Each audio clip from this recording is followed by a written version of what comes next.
Si nous voulons comprendre les origines des Vierges et des Madones noires, nous sommes obligés de passer par l'histoire de la mer Noire, qui donnera par la suite les déesses noires, et ces déesses donneront par la suite les Vierges et les Madones noires.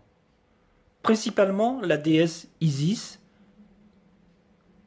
de son nom africain Aseta, ou Aset ou Aïssatou, donnera par la suite la Vierge Marie, noire, qui par la suite va être blanchie.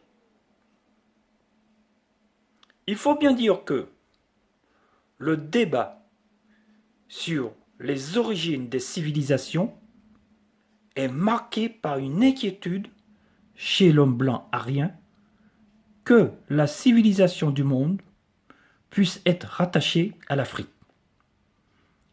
Cette inquiétude renferme la notion européocentriste, voulant que l'aube de la civilisation soit européenne, c'est-à-dire un événement occidental que la science prouve aujourd'hui tout le contraire du point de vue génétique, archéologique, les textes anciens, l'anthropologie, la géographie, etc.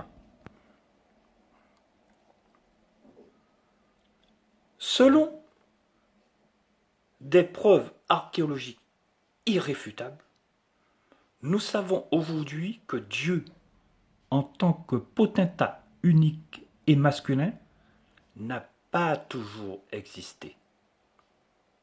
L'humanité a d'abord connu la prépondérance de la grande déesse noire, c'est-à-dire la mer Noire primordiale, bien avant les dieux masculins.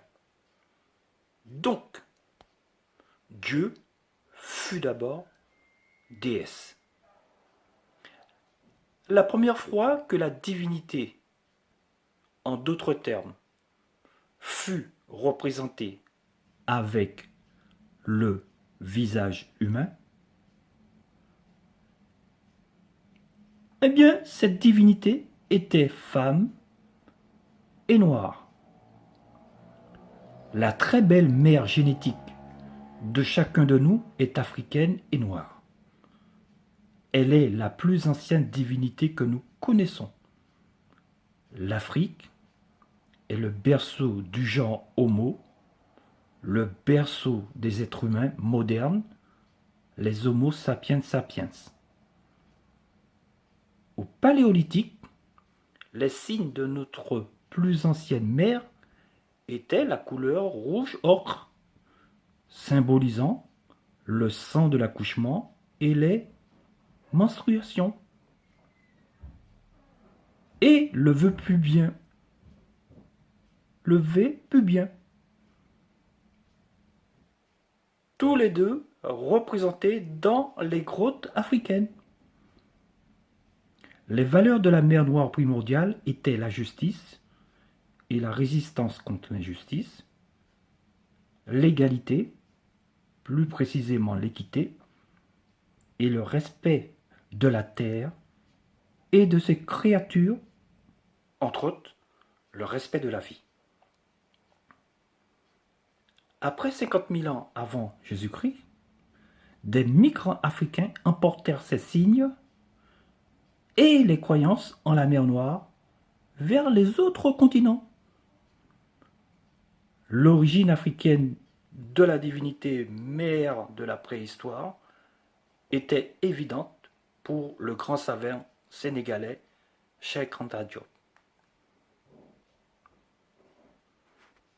Tous les faits scientifiques confirment l'origine africaine, négro-africaine de la civilisation du monde. Emmanuel Anati, archéologue italien, qui fait aujourd'hui figure de la plus grande autorité mondiale sur l'art rupestre, a déclaré que la plus ancienne religion qui nous soit connue est centrée sur une femme, que la plus ancienne divinité qui nous soit connue était femme.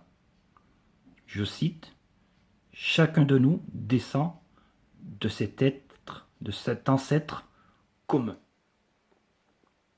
Anati montrera que la source d'art pariétal préhistorique la plus riche au monde se trouve en Afrique subsaharienne, là où apparurent pour la première fois les êtres humains, les humains modernes. La couleur rouge ocre étant la plus ancienne trace de création artistique dans le monde. La nature utérine de cette civilisation mondiale des premiers temps est suggérée par le constat fait par Anati de l'omniprésence de la couleur rouge ocre dans les dessins rupestres africains de vers 60 000, 50 000 avant Jésus-Christ. C'est-à-dire au moment où les Africains emportaient avec eux ce signe de la mer Noire dans leur migration vers les autres continents. Anati attribue implicitement aux Africains les premiers humains modernes, les origines de la civilisation du monde, c'est-à-dire l'art, le langage bien articulé, une aptitude à l'abstraction, la synthèse, la conceptualisation, les bases des religions, du raisonnement et de la philosophie. Voici M. Emmanuel Anati.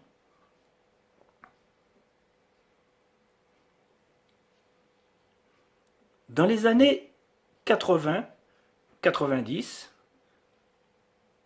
le généticien italien-américain Luca Cavalli-Sforza et ses collègues internationaux pistèrent l'ADN de populations. Ils précisent et confirmèrent tour à tour les origines des humains modernes en Afrique subsaharienne. Les différentes Isis, ou entre parenthèses Ève africaine, et les migrations africaines des Homo sapiens sapiens vers les autres continents après 50 000 ans avant Jésus-Christ. En 40 000 ans avant Jésus-Christ, des migrants africains émigraient en Asie occidentale à Khartoum, dans le Sinaï. Et ils créaient un immense sanctuaire.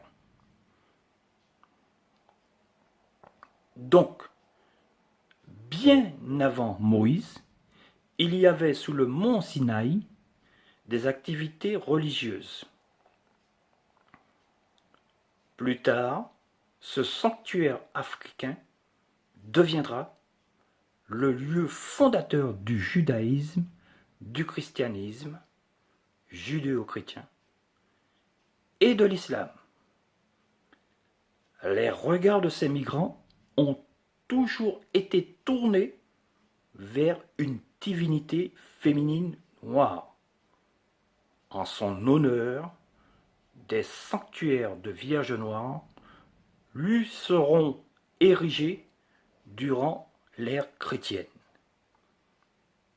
Voici le chercheur italien Luca Cavalli Sforza.